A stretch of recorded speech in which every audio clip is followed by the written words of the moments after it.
RB channel subscribers அனைவருக்கும் வணக்கம்.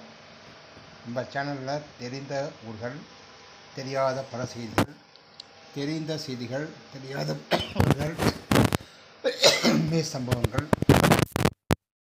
வந்துட்டுருக்கோம். நிறைய பேர் ஆர்பி சேனல் பார்த்தீங்க, சப்ஸ்கிரைப் பண்ணாமல் பார்த்துட்ருக்கீங்க. தயவுசெய்து சப்ஸ்கிரைப் பண்ணிவிட்டு பக்கத்தில் இருக்கிற பெல் பட்டனை கிளிக் பண்ணி ஆன் நோட்டிஃபிகேஷன் வச்சுக்கோங்க. அப்போ நான் போடக்கூடிய புதிய நோட்டிஃபிகேஷன் வரும். சரி, வாங்க வீடியோக்குள்ளே போகிறோம்.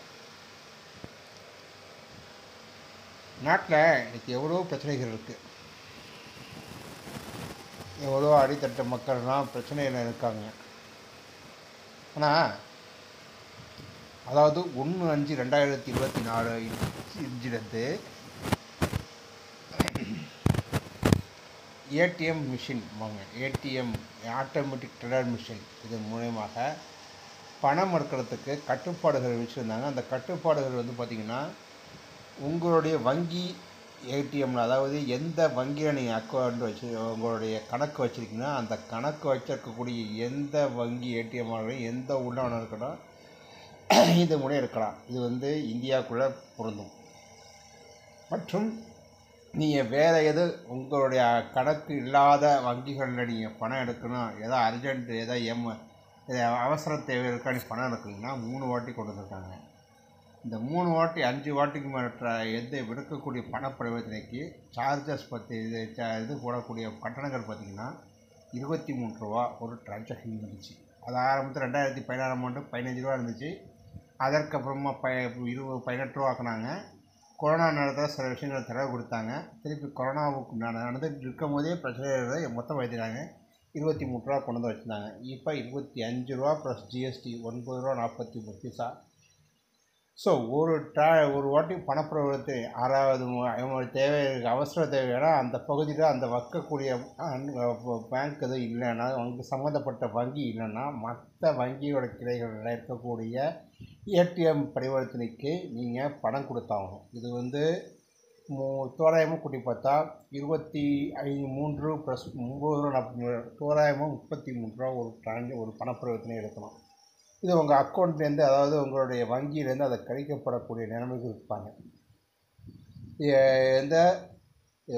எதுக்கு இவ்வளோ அப்படி விவாதங்கள் ஆயிடுச்சுன்னா, இப்போ அவங்க சொல்கிறக்கூடிய காதைகள் பார்த்திங்கன்னா, வங்கியில் இருந்து ஆட்பற்றாக்குறை இருக்குது, வங்கிகளுக்கு தரமான சேவைகளை கொடுக்க போகிறோம், இருக்கக்கூடிய அனைத்து பரிவர்த்தனை இருக்கக்கூடிய கூட்டுறவு வங்கி, அதாவது நகர்ப்புறங்களிலேயோ கிராமப்புறங்களில் இருக்கக்கூடிய கூட்டுறவு வளர்ச்சியே நாட்டு வளர்ச்சி, இந்த தாரக மந்திரத்தை படைப்பிடிக்கக்கூடிய இடத்துல அதை சில இடத்துல குறைக்கக்கூடிய நிலைமையில் கொண்டு போயிட்டாங்க இப்போது இருக்கக்கூடிய நிதியமைச்சு. ஏன்னா ஏற்கனவே வங்கிகளை வந்து 33 பொதுத்துறை வங்கிகளை வந்து மொத்தம் 4 வங்கியாக மாற்றினாங்க.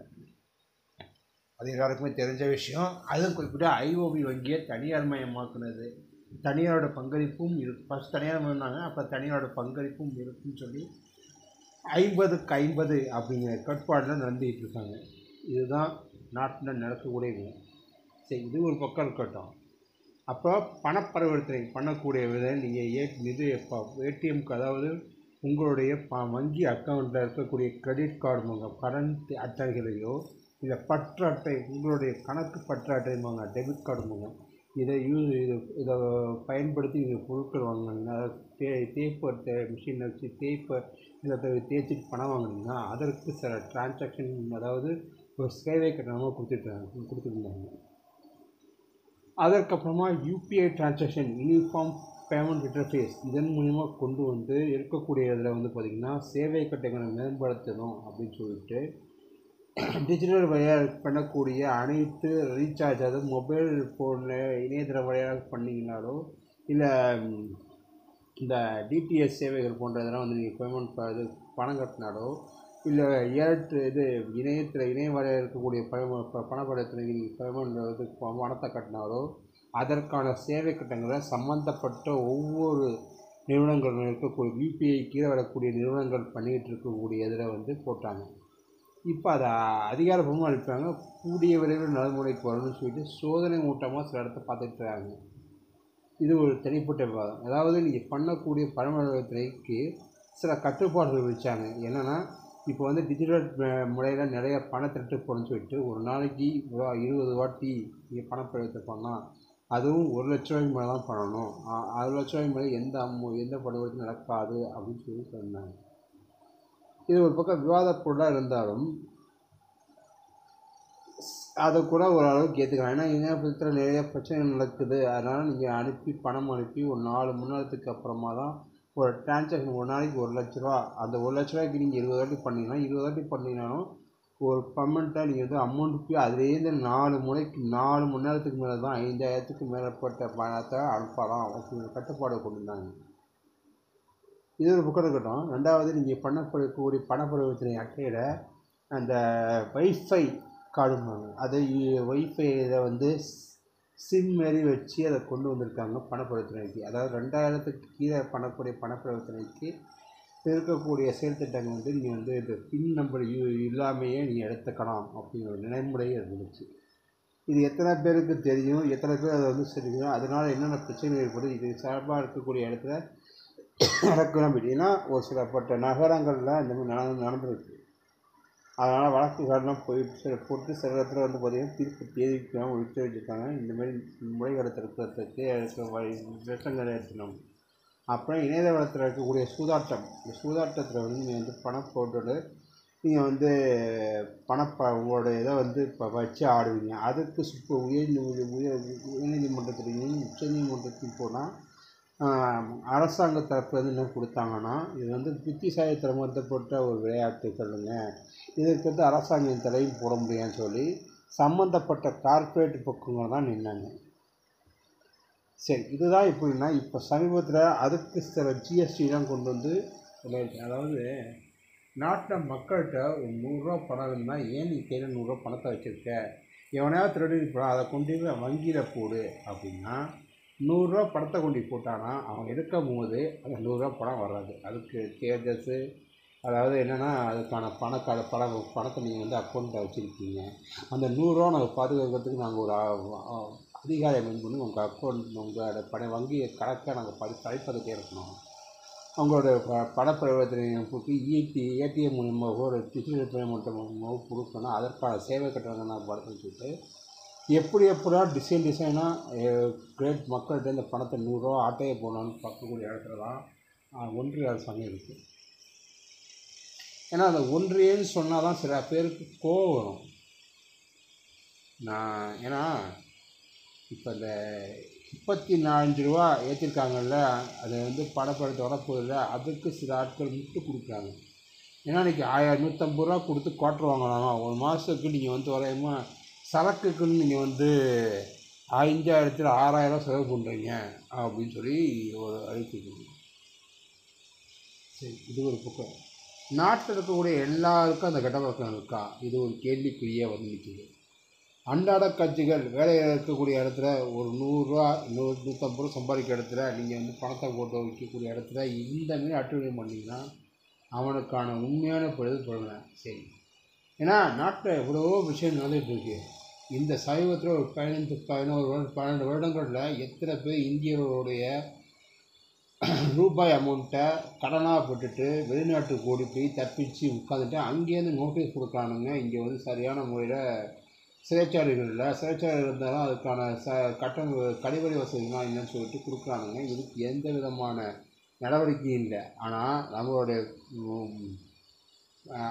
ஆளுமிக்க ஆள் வந்து வற்புறுத்தி கொடுத்தாரு. இந்தமாரி பணப்பரிவர்த்தனை இருக்கக்கூடிய இடத்துல நாங்கள் வந்து வெளிநாட்டை கருப்பு பணமாக பறித்து வச்சுருக்காங்க, இதை எடுத்தால் ஒவ்வொரு வங்கிய கணக்கில் 15 லட்சத்துலேருந்து 20 லட்சம் வரையும் அக்கௌண்ட்டில் போடலாம் அப்படின்னு வாக்குறுதி கொடுத்தாரு. அது மட்டும் இல்லாமல் நான் ஆட்சிக்கு வந்துட்டால் இருக்கக்கூடிய பெட்ரோல் டீசல் விலையை குறைப்பேன், அது மாதிரி சமையல் எரிவாயு விலையை குறைப்பேன்னு சொல்லிட்டு இன்றைக்கி எல்லாத்தையும் ஏற்றி கொண்டாந்து கேட்டால் எண்ணெய் நிறுவனங்கள் கொடுத்த ஆயுள் கடனை ரொம்ப கடனாக இருந்துருக்காங்க. அதற்காக நாங்கள் வந்து செயற்திட்ட போகிறோம்னு சொல்லிட்டு பாதுகாப்பு நிதித்துறையினா என்னன்னு தெரியாத ஆட்கள்கிட்ட கொடுத்து அவரை வச்சு கடந்த ஒரு 6-7 வருடமாக அந்த இதை வந்து சுத்தமாக முடிச்சிட்டாங்க பொருளாதாரத்தையே.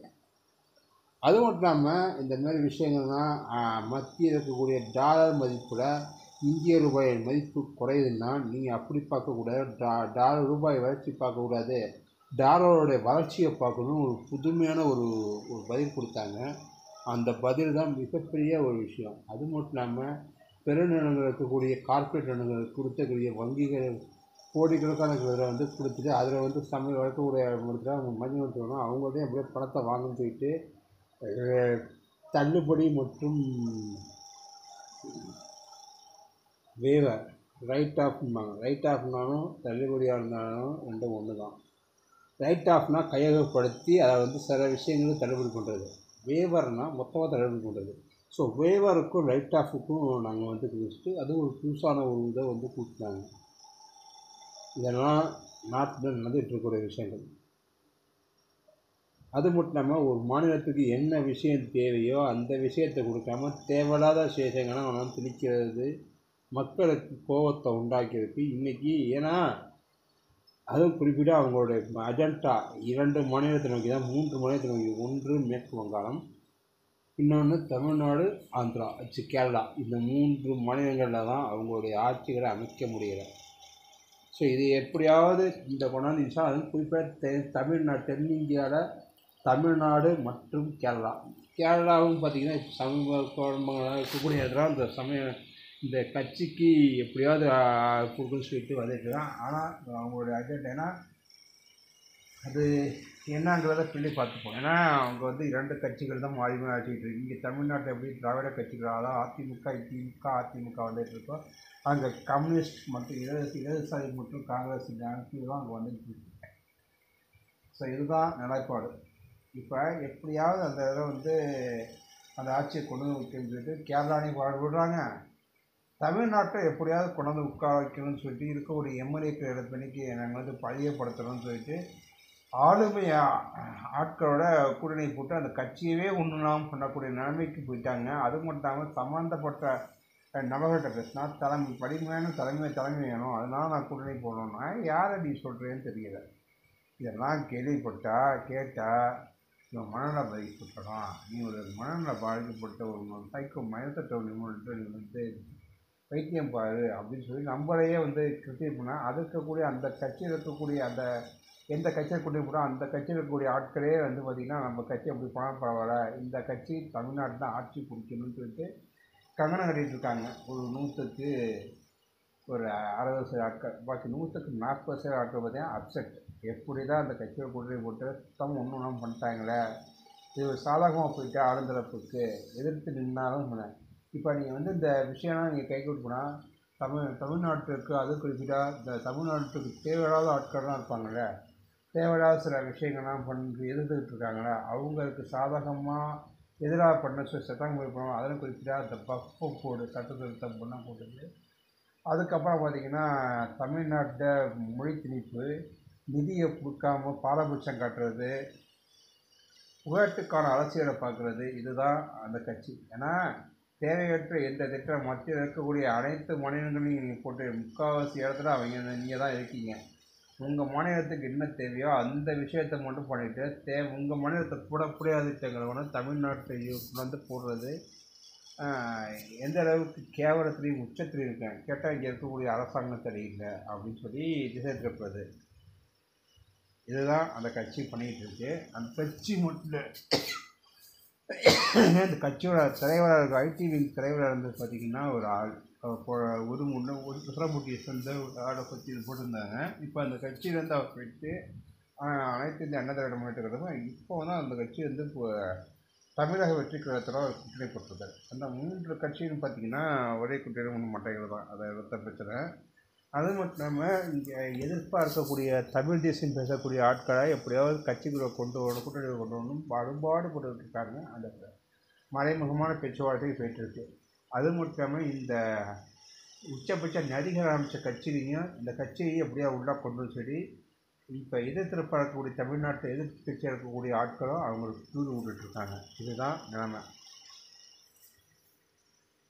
அதாவது தமிழ்நாட்டில் இருக்கக்கூடிய ஆட்சி அதிகாரத்தை நீங்கள் ஆளுன்னு சொல்லிட்டு எதிர்கட்சியெல்லாம் நாங்கள் ஒன்று சேர்க்கணும், ஒன்றிணைந்து இப்போ இருக்கக்கூடிய அரசாங்கத்தை வீட்டுக்கு அனுப்பணும். இதுதான் அவங்களுக்கு கொடுக்கப்பட்ட அஜெண்டா.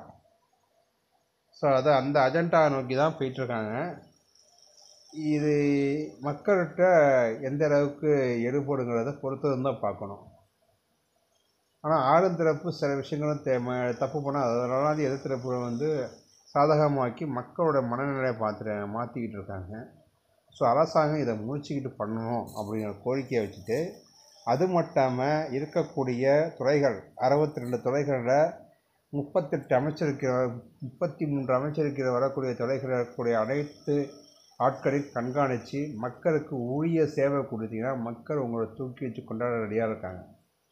அதெல்லாம் பண்ணாமல் நீங்கள் விஷயம் அதுவும் குறிப்பிட்டால் இது வந்து கண்காணிக்க வேண்டிய துறைகள் 2 துறைகள். ஒன்று போக்குவரத்து துறை, இன்னொன்று மின்சாரத்துறை. போக்குவரத்து துறை என்னென்ன பிரச்சனை இருக்குது மக்களுக்கு, ஏன்னா மின்சாரம் போது வந்து பார்த்திங்கன்னா ஒரு இடத்துல ஏதாவது பிரச்சனை வந்தால் தான் ஆகணும். ஆனால் போக்குவரத்து துறையில் அன்றாட மக்களை வந்து சந்தித்து போகக்கூடிய இடத்துல என்னென்ன பிரச்சனை ஏற்படுது, அவங்களுக்கு கனிவான விஷயம் சொல்லி இதெல்லா பிரச்சனையும் அரசாங்கத்துக்கு தலைவலியாக நிற்குது.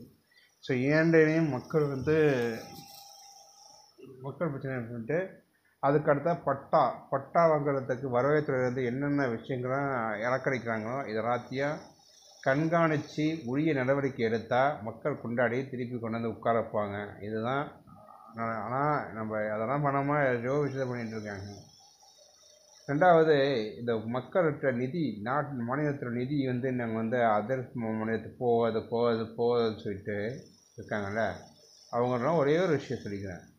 இங்கே ஏதோ ஒரு கார்ப்பரேட் நிறுவனம் வந்து இன்றைக்கி இன்சூரன்ஸ் துறையில் வந்து காப்பீடு துறையில் வந்து இருக்காங்க. அதையும் அரசாங்கமே ஒரு காப்பீட்டு நிறுவனம் ஆரம்பித்து அதுக்கான தீர்வுகள் வந்து மக்களுக்கு கொடுத்து மக்களுடைய பணத்தை முறையாக அதோட வருமானங்களை நீங்கள் வந்து பெருக்கக்கூடாது. ஏன் ஸ்டேட் ஜிஎஸ்டி சென்ட்ரல் ஜிஎஸ்டி அதில் காப்பீடு திட்டத்தில் போடுறீங்க? ஏன்னா அரசாங்கத்தில் கொள்கை முடிவு, இது எங்களுடைய அரசாங்க நிறுவனங்கள்னு எங்களுடைய மாநிலத்தில் நாங்கள் வந்து போட்டிருக்கோம், இது வந்து மத்திய அரசு தலையிடக்கூடாதுன்னு சொல்லி கொடுத்து போட்டு கொள்கையை முன்னெடுத்தால் நீதிமன்றங்கள் தலையிடாது. இதை கொடுத்து மாநிலத்தில் இருக்கக்கூடிய நிதிகளை என்னென்ன வருவாய் ஈட்ட முடியுமோ அந்த வருவாயிலேருந்து பண்ணிங்கன்னா கண்டிப்பாக மக்களுக்கான செயற்திட்டங்களை நீங்கள் வந்து மத்திய அரசாங்கத்தை ஒன்றிய அரசாங்கத்தை இருக்கக்கூடிய வழிகளை வராமையே நீங்கள் காப்பாற்றலாம். ஏன்னா ஏற்கனவே இங்கே ஓரவஞ்சம் நடந்துக்கிட்டு இருக்குது. அதுவும் குறிப்பிட்ட இந்த திட்டங்கள்லாம் ரொம்ப தடுத்து வச்சுருக்காங்க தமிழ்நாடு அரசுன்னு சொல்லி ஒரு உருட்டெல்லாம் ஊட்டிகிட்டு இருக்காங்க. இதெல்லாம் மக்கள்கிட்ட தெரியப்படுத்தணும் அப்படிங்கிற கோரிக்கையை வச்சுட்டு நான் எந்த தரப்புக்கும் ஆதரவு இல்லாமல் தான் வீடியோவை போட்டிருக்கேன். இந்த வீடியோவை பார்த்து சில அவர்கள் பொங்குவாங்க. உங்கள்கிட்ட ஒன்று சொல்கிறேன், நான் வந்து எந்த கட்சி சாராமல் விஷயத்தை பேசியிருக்கேன். இல்லை நான் அந்த கட்சியோட லிங்க் பண்ணால் அதுக்கு படுத்துக்கோ, அதனால் என்னுடைய வீடியோவை நீ வந்து முடக்கிறதுக்கோ கேள்வி கேட்டால் அந்த விஷயத்தை அப்படியே அழிக்கிறதுக்கு பண்ணினா கண்டிப்பாக நான் என்னுடைய நடவடிக்கை வந்து யூடியூபுக்கு மேல்முறையிடவே யூடியூப் சம்மந்தப்பட்ட இதுக்கு நான் போவேன். ஏன்னா யூடியூப்போட கைட்லைன்ஸை மீறாமல் எந்த இடத்துலையும் எந்த கட்சி பேரையும் கொள்ளாமல் நடந்துக்கிட்டு இருக்கேன், பேசியிருக்கேன் அப்படிங்கிறத வச்சு முடிக்கிறேன்.